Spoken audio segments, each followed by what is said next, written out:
Within recent months, the Atomic Energy Commission and the Department of Defense have conducted important tests of an experimental device based on the thermonuclear principle, leading to the development of a very large yield weapon. In addition, a proof test was made of a large yield fission weapon. These constituted Operation Ivy.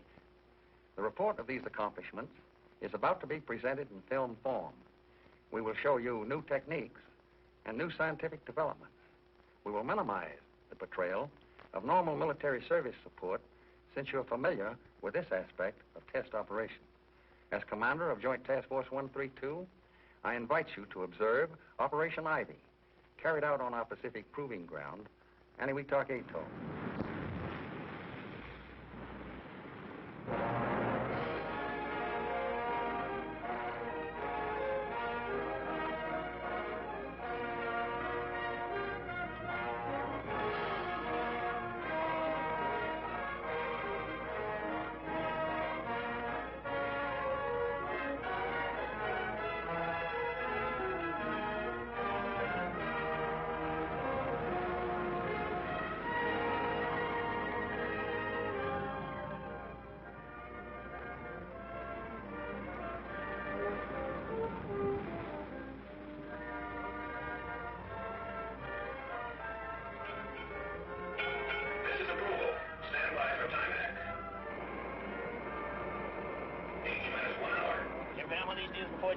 No.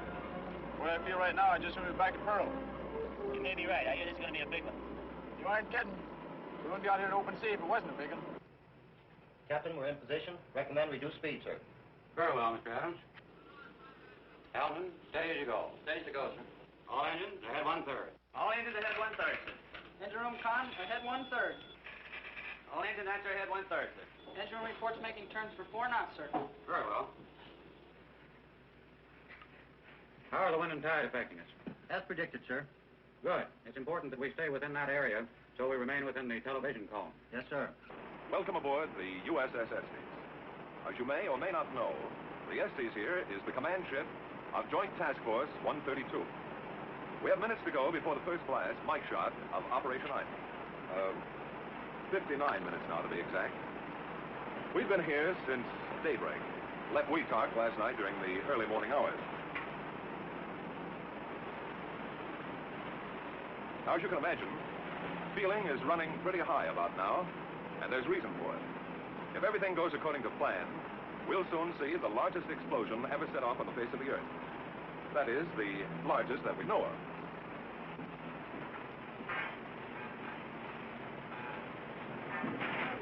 Some 8,000 men will view the event from this point. Oh, by the way, the carrier over there is the Rendova. She's primarily set up as a base for fighter security and helicopter reentry. And that's the Curtis over here, the weapons assembly ship. In the time between now and HR, I'd like to show you around, if I may, and introduce you to some of the people connected with this operation, and in general, piece together the events which have brought us to this point. To start off, I'd like to show you something over here. You realize there are many miles of ocean between us and Eniwetok Atoll.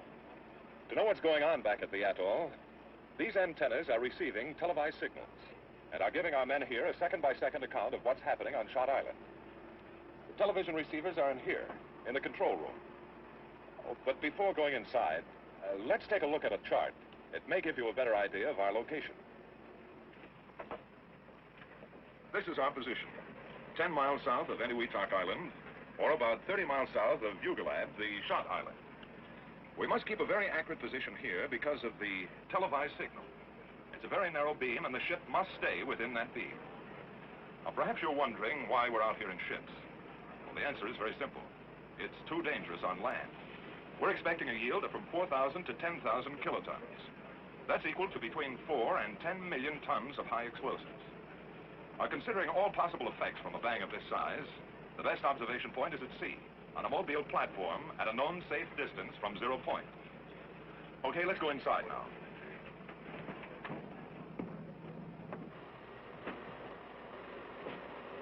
Well, this is it. This is the control room. I'd like to have you meet Mr. Stan Burris, the commander of the scientific task group. Oh, Stan, I wonder if you could tell us something about the operations that go on in this room. Sure, I'd be glad to. The screens you see in front of you enable us to monitor the timing and firing system and the cryogenic system. The lights indicate that the timing signals are functioning properly. The dials, this collection of dials, indicates that the liquid deuterium is in the proper state for firing. If you will look close, you will see that it is now 55 minutes before H hour. As time clicks off, more and more lights come into operation. This is the 1-minute light, 30 second, 15, 5, 1 through firing. Since this is a thermonuclear test, we are using a type of hydrogen in a liquid state, it is necessary to keep a close check on the condition of this fuel. If the hydrogen is not in the proper state or at the proper level, it would have such a marked effect on the results that there is no point in continuing the experiment, in which case we would postpone the shot. Is there any chance of that so far, Bob? No, there isn't, Stan. The cryogenic system has been operating perfectly for several days, and we're not particularly worried now. That's fine. I have here a layout you may be interested in. This diagram will give you a general idea of the whole setup. Data from the sequence timer is piped over to a display panel. Likewise, cryogenics data is piped over to this display panel. This kind of display panel is new to atomic test work because of the large number of remote control and metering problems encountered in this operation. For one thing, the master timing and metering apparatus is located next door to the shot cab, rather than being placed some 20 miles away on Perry Island, as is usually done. This close view is possible, of course, because the lens of a television camera, rather than human eyes, is watching events. So cryogenics data piped direct from Mike, and information from the sequence timer is transmitted from the small building attached to the main cab, and is relayed by way of a TV antenna atop a 375-foot tower to the Estes. So that's the flow. From timer on through to display panel, cryogenics data to panel, picked up by a television camera and relayed on out to the Estes. A very ingenious arrangement. But what happens if you have to stop the firing mechanism, or can you stop it? We can stop it all right if we have to. We have a radio link direct to the firing panel in the shot cab. If we have to stop the shot, we simply push this button. Just a simple flip of the wrist, huh? That's right, but a lot of work goes down the drain. You understand we don't want to stop this thing unless it's absolutely essential. Well, I can understand that. Say, I was out on deck when you fellas returned. Well, that is when the firing party returned. What happened out there on Shot Island? If you'll excuse me, I suggest you talk to Colonel Lunger about that. I have a timing signal coming up. All right. So then, Dick, the firing party's big job is to see to last-minute details of arming and firing and to make sure that the Shot Island is secure. That's the broad brush of it, yes. I've been a member of firing parties before, but this was different somehow. A man standing, as I stood, on the outside of the building housing the Mike device couldn't help but feel, to sense the importance of this moment. Inside, a handful of men were making a final check. We're arming a device which could be the key to a new era in atomic weaponeering. I don't know just how the others felt, but I felt small when I thought of the experiment being readied inside. This one test could take us out of the realm of kilotons into the fantastic world of megatons. And then, at H-6 hours, the job was finished. The Mike device was on its own and ready. We all moved to take a final look at the gadget, which represents a year of intensive engineering. As we moved toward the pier, one couldn't get away from the feeling of being alone, of knowing you were the last to leave an island which might be shocked beyond human re-entry. We made the run from Shot Island down to the anchorage of the Estes off Perry in a fast crash boat. Soon after, the Estes made way through the deep entrance between Perry and Japtan Islands, out to a point 10 miles southeast of Perry, the rendezvous area of the task force ships. We finished our job at the cab, came over the side, and here we are. Waiting on station just like everyone else. Well, we won't have to wait much longer, Dick. Right. Thanks.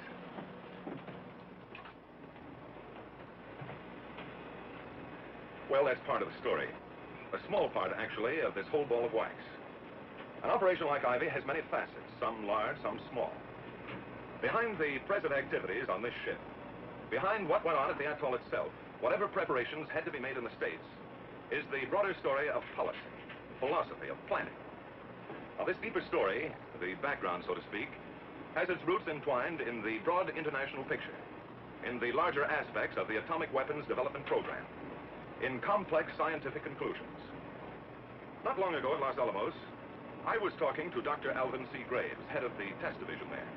He's on board now in Flagpot as the scientific deputy to the task force commander. He's one of the men who can tell us about the thinking behind this operation. And we're not really sure what progress the Russians have made in this business of nuclear research. And so the only safe assumption to make is that they're interested in producing a fission bomb and to use it as some sort of trigger mechanism for a hydrogen bomb. It's obvious we don't want them to have a hydrogen bomb before we do. And so time is urgent. Time is the thing we have to beat. Dr. Graves, the historical side of this operation is particularly important. I wonder if you'd mind speaking right to our camera. Not at all. First, let's go over this business of the hydrogen bomb. Why use hydrogen?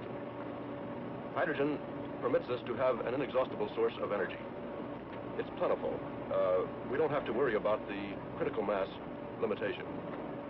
Second, we can get hydrogen very cheaply. If we can use deuterium, we can distill it from ordinary seawater. We're floating on it right now. That's very interesting, Doctor. But what is deuterium? I was coming to that. First, let's consider ordinary hydrogen, such as is used commercially. An atom of this kind of hydrogen has the simplest nucleus known. It has one proton. But hydrogen exists in two other isotopic forms. Deuterium, which has a neutron in addition to the proton, and tritium, which has two neutrons and one proton. Ordinary hydrogen is not considered a good bomb fuel. And tritium, because of its expense and rarity, can only be used in limited quantities. Well, that's part of the background of Ivy leading up to the present. In 1 minute, it will be H minus 45 minutes. H minus 45 minutes. Down on deck for a bit. All right, fine, Doctor. You need to get light. Quite a bit. Hi, Jerry. Worried about Mike? Well, it's too late to worry about that now. The shot island is about over there? That's right. It's generally north and west of us. For the past half hour, the ship has been headed directly toward the shot island, and will continue to do so until shot time. You know, there's one thing I can't quite put together. That's this business of success or failure. I've heard there's a 50% chance of its failing. Now, this low margin of success wasn't true on the other shots, was it? No, it wasn't. Let me try out the Admiral's chair. Sure. Up until this operation, that is, from about 1945 through 1951, the chance of failure has never been more than about 10%. In Crossroads, Sandstone, and Greenhouse, we had great confidence in the operation succeeding. We recognized the change in philosophy, however, when Dr. Bradbury spoke to a group of us at Los Alamos in 1951. Gentlemen, up to now, the laboratory has had sufficient time to compile information and revise weapon design before a field test of a weapon. As of now, the situation has changed. We must take risks. Calculated risks, it is true, but risks nevertheless. According to the presidential directive, we must ascertain if a hydrogen bomb is feasible and do this in the highest possible speed. We must ascertain if such a bomb is feasible, if we can, in 1952. Here is what I think we must do. We must set up a special staff under Dr. Marshall Holloway, reporting directly to my office. He will receive from the theoretical division the theoretical designs of such a system, have them fabricated, and shipped to Eniwetok. There, they'll be taken by Dr. Graves and J Division and tested. It must be recognized that we're taking great chances, a great gamble. But a gamble, while there's a possibility of failure, nevertheless there's a possibility of great gains. Eniwetok will become our theoretical laboratory rather than a proving ground. And that's the way it is today. We're taking a gamble. I see that now. But then the uneasy state of the world puts everything on a gambling basis, I guess. Yes, but not as much of a gamble as you might think. Take that man over there. He and his company have put a great deal of thought into the engineering and design of Mike. Well, see you later. So long, Doctor, and thanks a lot. I couldn't help coming back to the control room for another look. They tell me everything's going along without a hitch. I've been taking a closer look at the cryogenic screens there. You know, there's a lot to this low-temperature work. In a good many respects, it's the most outstanding problem of the entire operation. And as soon as Bob Gibney can break away, we'll talk about some of these problems. But this I know. A lot of heads have been scratched trying to figure out some way to work with various gases which have to be brought down to a liquid state. Oh, Bob, I've been browsing through this subject of low-temperature physics. That's quite a subject. It sure is. The general problems connected with very low-temperature operation had been met on the George shot at Greenhouse. The amount of thermonuclear fuel required for Mike's shot is considerable. Do you remember the buildings in the south end of Perry, near the airstrip? Yes, I do, Bob. Well, that's the liquefaction plant. The original plant was established during Greenhouse. Because of the difficulties in transporting, the decision was made to produce liquid hydrogen at Eniwetok rather than in the States. But for Ivy, it had to be expanded considerably. The capacity of the original hydrogen plant was doubled for the production of liquid deuterium, and a new plant was built for the production of hydrogen with a capacity 4 times the old Greenhouse model. The small nitrogen plant was expanded 8 times its original size. For Operation Ivy, the Perry Island plant operated continuously for 3 months to produce the necessary low-temperature liquids needed in the experiment. But of course, you don't put a material so difficult to make and so difficult to keep in milk bottles. You use special containers called dewars, which are simply outsized thermos bottles. Months ago, these dewars were made in Massachusetts by the Cambridge Corporation and driven out to Boulder, Colorado for testing. Each dewar is mounted on its own truck with its own refrigeration plant and generator. Against the picturesque background of the Flatiron Range of the Colorado Rockies, these dewars were filled with liquid hydrogen at the cryogenics lab of the National Bureau of Standards. This plant, set in an unpopulated area, is the largest source of liquid hydrogen today, and hydrogen is essential for a practical shakedown test. The climax for these doers came out here at Eniwetok when they were actually used for the job intended, transport. Since production of thermonuclear fuels might be needed on future tests at Eniwetok, it was thought best to put the liquefaction plant on Parry Island instead of on the Shot Island, where it probably would be destroyed. But this meant a satisfactory means of transporting liquid hydrogen from Parry to the Shot Island. This type of exaggerated thermos bottle mounted on wheels was the answer. A dewar is constructed to isolate the contents of the dewar from the outside temperature, so no heat can leak in. Contained within the boilerplate outer shell is an inner shell made of stainless steel with a vacuum in between. This is the container which holds the liquid hydrogen. A radiation shield made of copper surrounds the bottom half of the inner shell. There are two bottoms to the radiation shield, and in the space between them, there is room for liquid nitrogen. The purpose of the radiation shield is to provide a barrier to the flow of heat. The heat which does leak in boils away the nitrogen first, thus protecting the liquid hydrogen. But even with all these precautions, another source of heat still occurs in the inner shell. This is mainly due to a special property of hydrogen. The molecules of hydrogen, as a gas, exist mainly in a state called the ortho. At first, when the gas is liquefied, the molecules stay in their original state.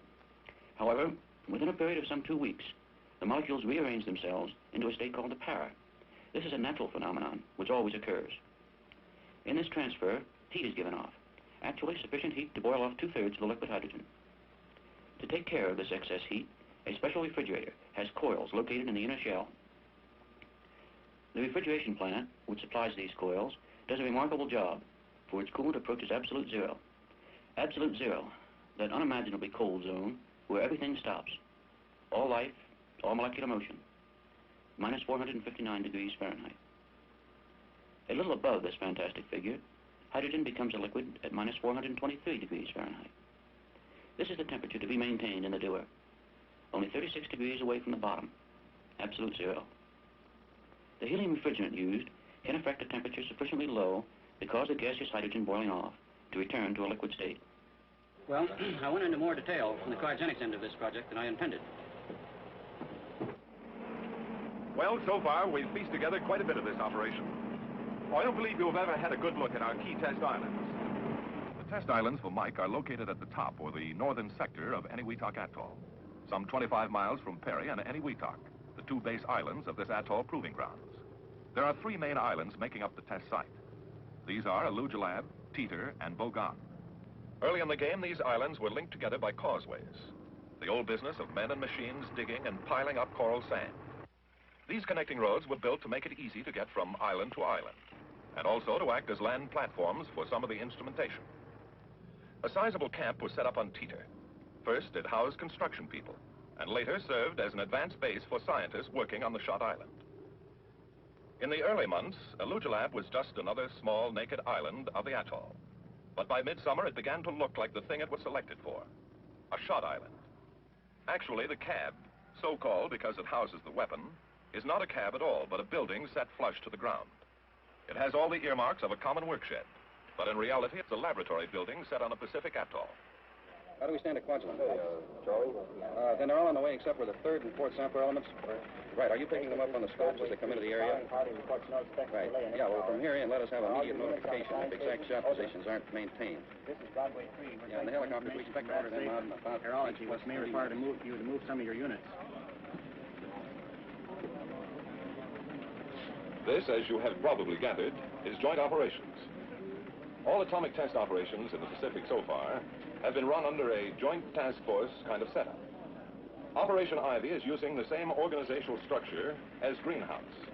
4 task groups: Scientific, Army, Navy, and Air Force. Members of these groups are here now, sifting and coordinating the many details of this joint operation, and passing key information topsides to the command level. The Army is... Broadway 2, 4 Contact radar contact Scott. The Army is the executive agent on this operation, just as the Air Force was on Greenhouse and the Navy on Crossroads before that. Colonel. Weather, this is J3. Let me have your latest recon plane VHF report. Over. We'll go. Out. I've been talking about task force organization. Wish you would add something to help clarify this business of executive agent. Yes, I'll be glad to. First of all, we are organized along very simple, conventional lines. I believe I have a chart which explains it better. The Joint Chiefs of Staff and the Atomic Energy Commission on this level coordinate on the instructions that are to be issued to the task force commander. The Joint Chiefs of Staff controls the operation through the executive agent, the Chief of Staff of the Army. The task force commander has operational control of the Air Force, Navy, Army, and scientific task groups. Now, when we were in the United States, the Atomic Energy Commission maintained a control over the scientific personnel at Los Alamos Scientific Laboratory. However, for the operational phase, the Commission appointed General Clarkson as its special representative. And in this way, he controls the entire operation. I get the picture, Colonel. Okay, Tinker, you take this one. What do you feel are the unusual aspects of your operation? Well, we like to believe that Ivy is a milestone in atomic development. I believe that in many ways, Ivy is another Trinity, the beginning of something, and we hope the beginning of the H-bomb era. You know, it's been exactly this thought that General Clarkson has had in being so insistent that the task force support elements be emphasized. The fact that all of us must support the scientific people who are doing such important work. I would say that this is the keynote of the operation. Excuse me. While we're here in joint operations, it's a good time to think for a moment of the work of the military task groups. Take the Army, for example. This support group, commanded by Colonel George E. Burritt, provides a variety of services which make it possible to conduct an atomic test such as Ivy at a proving ground outside the continental limits of the United States.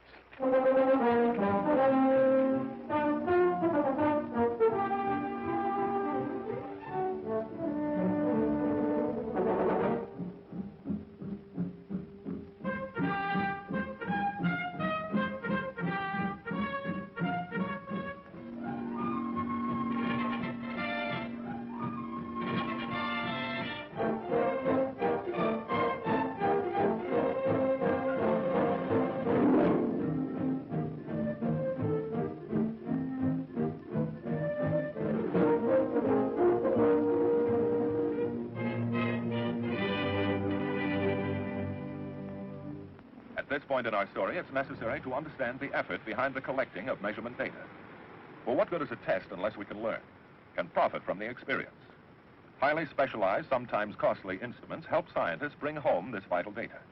An outstanding example of such specialization is the use of a helium atmosphere box by the Naval Research Laboratory.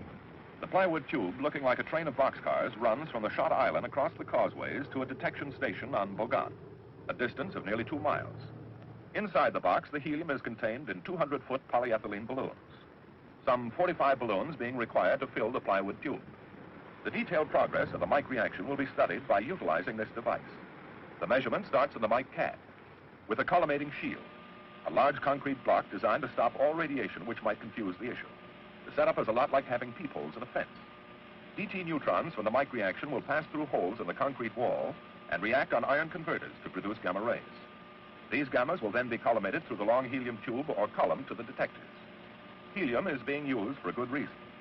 Gammas traveling through normal air will have a difficult time of it because of the relatively large size of an air molecule. Now the helium molecule is much smaller, and the gammas will have a relatively free path in which to travel, and hence will be 1,000 times more intense at the detectors. This experiment is one example of the kind of unique instrumentation needed for learning the secrets of weapon behavior. In addition to the diagnostic kind of measurement, many studies are being run on the effects expected from a high-order detonation. These projects are being conducted jointly by the AEC and the Department of Defense. As always, there are many questions to be answered. Classical routine questions and special pertinent questions pertaining to the hydrogen device mic. For example, what will be the blast pressure on and near the ground? Many instruments, like the Wiaco gauge, will measure overpressures at ground level and from 15-foot towers. What will be the blast effects at low altitudes, say up to 300 feet? Mortar shells will label the air with smoke puffs for photographic study of their action. And what about high altitudes? For this, anti-aircraft guns are being used. The bursting shells from these guns will label the air with smoke up to 26,000 feet for a free air pressure measurement. Not only will the ground and air be measured for pressures, but also the water surrounding 0 point. For instance, what will be the motion of the water waves in the lagoon? To get such data, photography will study the movement of these floating targets. And then, what about the underwater shock wave in deep water and its effect on underwater ordnance and vessels? This interesting pressure versus time measurement will be obtained by reading pressure gauges which have been attached to the mooring cables of can buoys.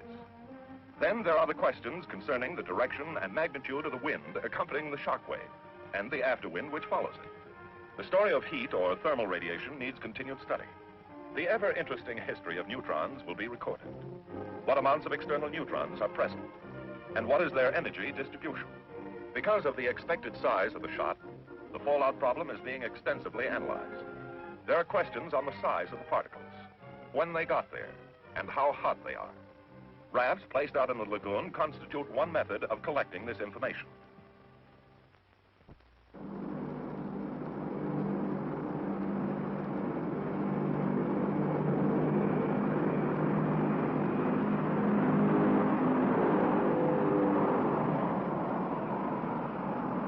For a more realistic kind of evidence, a B-36 and a B-47 will be in the air to find out the effect of blast and heat on delivery aircraft.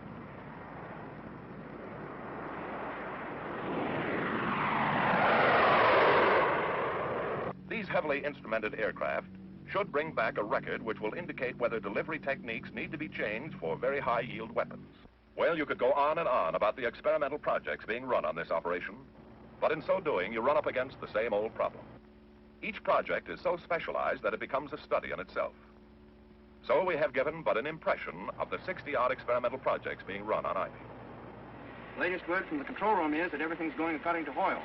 Is the hydrogen level holding? Right, just as calculated. She's holding. She's holding. Isn't that what you're thinking, Crone? It wasn't too long ago, 50 days to be exact, when you stood on the beach and watched Mike arrive in crates. A thing then dismembered, a sleeping giant. A robot taken apart for the long trip across 4,500 miles of lonely ocean. And then it was home. Here in a building more like a laboratory than a workshop, it would be assembled for the last time. As you looked at the mass of crates and boxes, you couldn't help but wonder, could you, whether there would be time to make order out of this chaos. When you remember back, items moved into place like notations in a diary. Yes, for you, Crone, the days of preparation fly in kaleidoscopic fashion across your mind. Days now in the past. Just as Mike itself will soon be in the past. 3, 2, 1, H minus 5 minutes. H minus 5 minutes. The shock wave will not arrive for several minutes after zero time. Keep the firm footing until after the wave passes. You've been here before, flag plot. That's General Clarkson, the task force commander, and General Walk, chief of staff. The scientific deputy, Dr. Graves, you've already met. Captain Paul is deputy for naval operations, and General Wise, deputy for the Air Force. As you've gathered, a weather briefing is taking place. I should say another weather briefing. You've probably heard many times before how important the weather picture is in an atomic test operation. Weather can make or break a test shot. That's why you want to know up to the last moment just how you stand with the elements. The problem this time is especially acute because this entire area of the Pacific is subject to radiological fallout. And this area is inhabited by some 20,000 people, plus, of course, the ships of this task force. That's why the RadSafe officer works hand in glove with the weather officer. Oh, by the way, to help you understand this problem, these weathermen are covering an area larger than the United States with 10 weather aircraft and 11 fixed weather stations. To put it mildly, that's quite a territory to cover. Let's listen in, shall we? This is a plot of the latest winds received from Eniwetok, showing that in the lower levels to 20,000 feet, we have a typical trade situation, followed by southerlies aloft, by westerlies above that, which extend clear up to 85,000 feet. This is just about as good as we can expect. This picture, in addition to the total weather consideration, indicates that all of the weather factors are favorable for our scheduled event. That's all I have, sir. Any chance of showers? Not within the next 48 hours over the entire marshals. How about cloud cover? A few cumulus move in, but if we go off on schedule, there's nothing to bother the operation. Are you satisfied from the radiological standpoint, Commander Manette? Yes, sir. The situation is ideal since the entire fallout pattern is to the north of the inhabited islands. Thank you, Joan. The time is now H minus 2 minutes. Okay, I'll check with staff. Minus 2 minutes. One quick question, Dr. Graves. Oh, that'd be quick. We haven't much time. I see. How soon after the shot will you know how big Mike went at? We will get rough estimates like from the bang meter a few minutes after the shot. See you later. Right. Why, sir? You have a grandstand seat here to one of the most momentous events in the history of science. In less than a minute, you will see the most powerful explosion ever witnessed by human eyes. The blast will come out of the horizon just about there. And this is the significance of the moment. This is the first full-scale test of a hydrogen device. If the reaction goes, we're in the thermonuclear era. For the sake of all of us, and for the sake of our country, I know that you join me in wishing this expedition well. It is now 30 seconds to zero time. Put on goggles or turn away. Do not remove goggles or face burst until 10 seconds after the first light.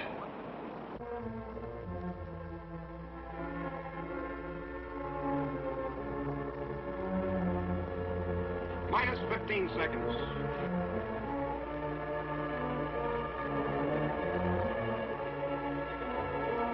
Minus 10 seconds. 9er, 8, 7, 6, 5er, 4, 3, 2, 1, T0.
The cloud is still rising.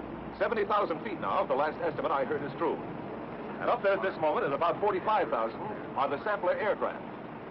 F-84Gs, manned jet fighters, are being used exclusively on this operation. Experience has proven that manned aircraft are just as efficient and much less costly to put in the air than our drones for sample collecting. Jets were selected because they can operate at high altitude. Since the force of Mike shot has pushed the cloud up to around 100,000 feet, it is necessary to get aircraft up high enough to get reliable samples. Even at that, they're scraping the bottom of the barrel, so to speak. Some 14 F-84Gs are being used at staggered intervals to get a good cross-section of the cloud at different times. The jets, which are based on Kwajalein, also have the speed necessary to make them good sample-collecting machines. For the relatively short length of time the pilot is in the area, he gets a good sample per rate of contamination. One of the disadvantages of using jet fighters is their range. To handle this problem, KB-29 tankers, flying gas trucks, are in the air to refuel the jets on the way back from their sampling mission. The jets are also short on over-water navigation aids. Charlie 1, this is Red Leader. Request steer to Dog 2. Over. Red Leader, this is Charlie 1. Steer 310. A B-29 control aircraft gives the samplers headings and rendezvous points and generally orientates them in this remote region of the Pacific. The control aircraft is fully equipped with radar and communications, and in essence performs all the functions normally thought of as being controlled from a ground air operations center. A B-36 is also in the air as another kind of control ship, like a football coach running the game from the sidelines. The scientific controller watches the formation of the cloud and directs the samplers in for their runs. When a sampler aircraft has obtained its allotment of contamination, it has done its job and returns to Kwaj. That's part of the air story going on right now. Other aircraft are getting ready to track the cloud and also to collect samples for long-range detection studies. Dr. Graves? Well? Yeah. Do you know the yield on Mike yet? I'm just going to find out now. Come along. The bang meter records are in. The dots indicate the time in milliseconds. Well, what's the verdict, Herb? About 12 megatons, Al. Nice going. What this tremendous blast did to the atoll, nobody knows. Re-entry parties are leaving the Rendova now by helicopter. The Navy Task Group, commanded by Rear Admiral Wilkins, has the problem of providing the means to re-enter shortly after the blast, to get exposed film, samples, and other scientific data. Since no land mass is available, the problem is complicated. Re-entry must be from a ship. Further, fallout will be very high, starting at about M plus 1 hour. Helicopters must get in quickly and get out again before that hour is up.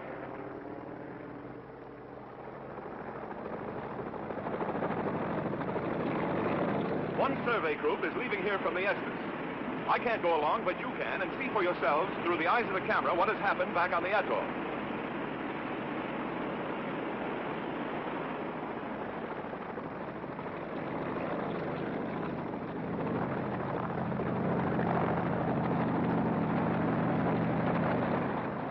Approaching ground zero. Coming up on Forgotton. The detection station on Forgotton appears to be in good shape. No visible sign of plywood tube.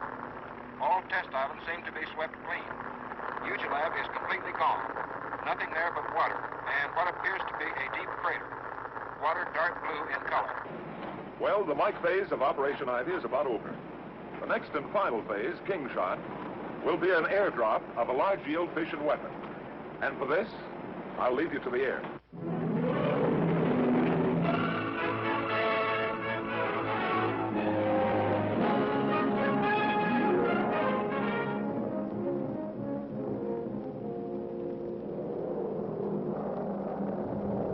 Dog 1 to Destiny Control. Leveling out at 8,500 feet for IFI. The drop aircraft for King, this B-36, is on its way to the target point.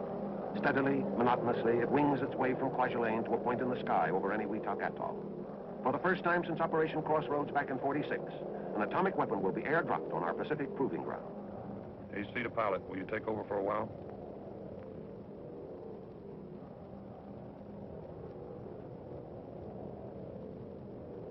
And you, Colonel, what are you thinking as you relax for a moment from the controls of this strategic bomber? This bomber whose cockpit now resembles a closed room, curtained off from possible dangerous effects of heat and light. Are you thinking of the mission, or of Kwajalein, or perhaps of home? Home, you certainly can't call Kwajalein home, even though it now looks like an extension of the Carswell Air Force Base. Talk about crowded. In addition to the normal complement of the island, Kwaja's been the major base for our Air Force ever since this operation began. This small atoll island is the jumping-off spot for the air group, commanded by Brigadier General F.E. Glansberg. Operation Ivy isn't like Greenhouse, when Eniwetok Island was used in addition to Kwaj. In a sense, Wetok is still used, but just for L-13s and copters, aircraft easy to evacuate. Look at this lineup on the Kwaj airstrip. Samplers, tankers, weather ships, photo aircraft, trackers, control planes, drop aircraft. Looks like it's harder to find a parking space here than in downtown Fort Worth on Dollar Day. But now Kwaj is behind you, Colonel, and you're on your way to doing something big. Big, like you were told back at the briefing. So much for the operational plan. Perhaps some of you are wondering about the idea behind the dropping of such a high-yield weapon. General Glansberg has a few words he'd like to say to you on this subject.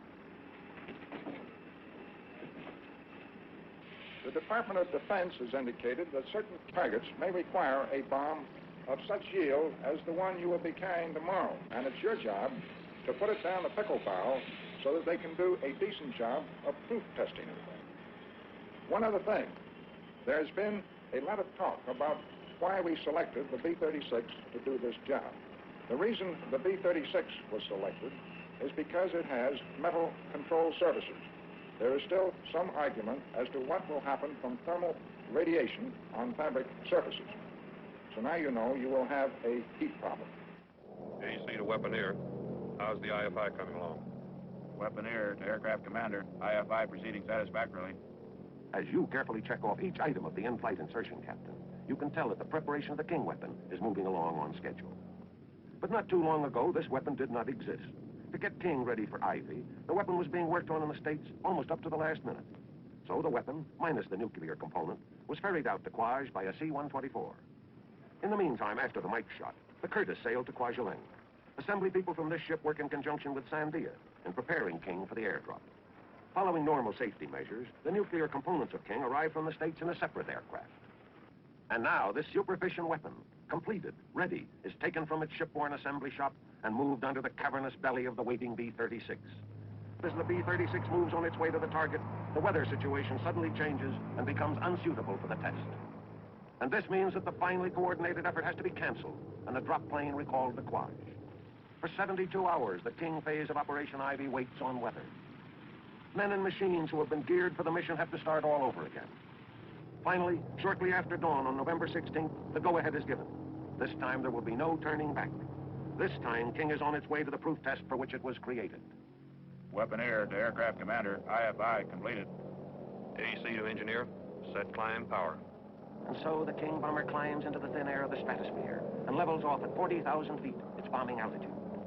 Here, the radar operator, or bombardier if you will, guides the aircraft to that four-dimensional, yet imaginary spot so necessary for pinpoint accuracy. Radar to AC, approaching target area. The radar operator positions the aircraft in space with a movement of his hand, continuously running a cross-check between the radar bomb sight and the visual system, back and forth, first peering into one scope and then into the other. During these critical moments, the vital facts flit across his mind. Ground zero, 1,900 feet to the north of Runnet on the Coral Shelf. Height of burst, 1,500 feet. Allowable margin of error from ground zero, less than 500 feet.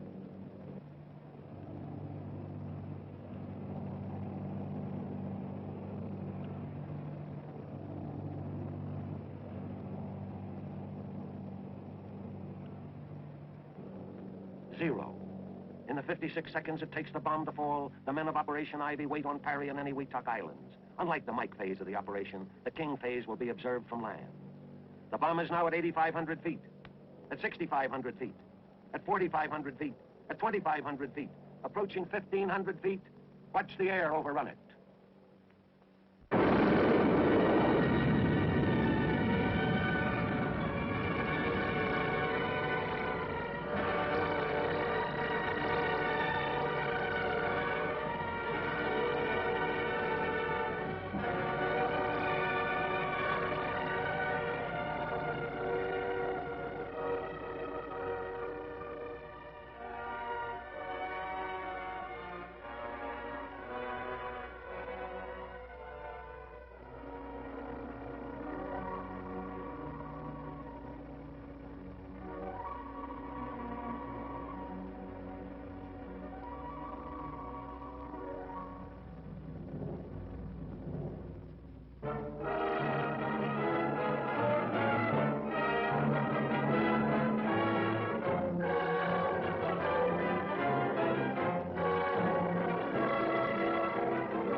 What about Mike? Let us now go back and examine the evidence and point up the statistical highlights of that device. Remember those final last seconds? 5, 4, 3, 2, 1, T0. This is the largest fireball ever produced. At its maximum, it measures about 3 1/4 miles in diameter.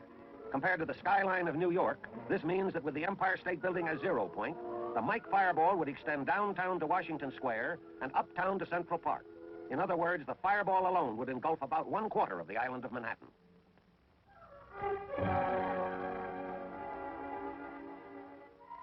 The tremendous upsurge of air from the detonation rapidly pushes up the Mike cloud. Again, nothing of this height and width has ever before been witnessed. If the picture is stopped at this point in the cloud's growth, the height of the cloud is approximately 40,000 feet. This means that 32 Empire State Buildings, at 1,250 feet per building, could be piled one on top of the other before they would attain the cloud's height at this time, roughly 2 minutes after zero. Some 10 minutes later, the cloud approaches its maximum. At this time, the mushroom portion of the cloud has pushed up to around 10 miles and spreads out along the base of the stratosphere to a width of about 100 miles, while the stem itself is pushed upward deep into the stratosphere to a height of about 25 miles. Later figures put the Mike yield at around 10 megatons, or 10,000 kilotons. This means there was more energy released in this one shot, roughly 10 times more than in all previous atomic blasts combined, including probably those of Russian origin. Or to put it another way, 4 times more power in this one shot than from all the high explosives dropped by the entire Anglo-American Air Force on Germany and the occupied countries during the last war. The results of this tremendous power can be shown at the atoll. Here is an aerial photo of the test area of the atoll before the blast. And here is the same area after the blast, showing the crater caused by Mike. The outlined island in the center is former Eniwetok, the Zero Island. Sections of the islands on either side have been chopped off. The crater is roughly a mile in diameter. When it is illustrated that some 14 Pentagon buildings could be comfortably accommodated in this hole, the size of the Mike crater becomes more real. In profile, the crater gradually slopes down to a maximum depth of some 175 feet, or equivalent to the height of a 17-story building. The lateral destructive effects are the greatest yet observed from a single explosive device. Without getting into the areas of target evaluation or secondary effects, it can be safely assumed that there was complete annihilation within a radius of 3 miles, or out to and including all of Enjabie, that there was severe to moderate damage out to 7 miles or down to Rujoro, and that light damage extended as far as 10 miles or down to Running. Relating this area of damage to a city like Washington, D.C. would present a picture something like this. With a capital as 0 point, there would be complete annihilation west to Arlington Cemetery, east to the Anacostia River, north to the Soldiers' Home, and south to Bowling Field. Complete annihilation, and that is mentioning merely the primary damage.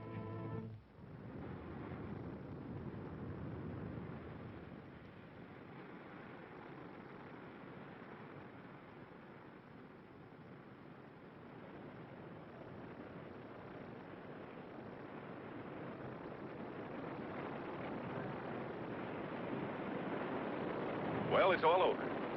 Mike Shot and King Shot are history, and we're back here at Perry Island winding things up. It's been a pleasure to help bring you the story of Operation Island, the work of Task Force 132. Now that it's all over, I have sort of an inadequate feeling. There's so much more that could have been said. But then in a presentation of this kind, one can only hope to give the broad brushstroke. And the men who told you the story, we're only able to pick out a few of the many. You get a feeling, even now, that nothing is really over, that this is a breathing spell, like a lull in battle before the next attack. The feeling is on this island, with the men here. Yes, the coral sands of Eniwetok Atoll have viewed events in the fall of 1952, which less than a year and a half before would have been colossal accomplishments. Today, they are calmly accepted.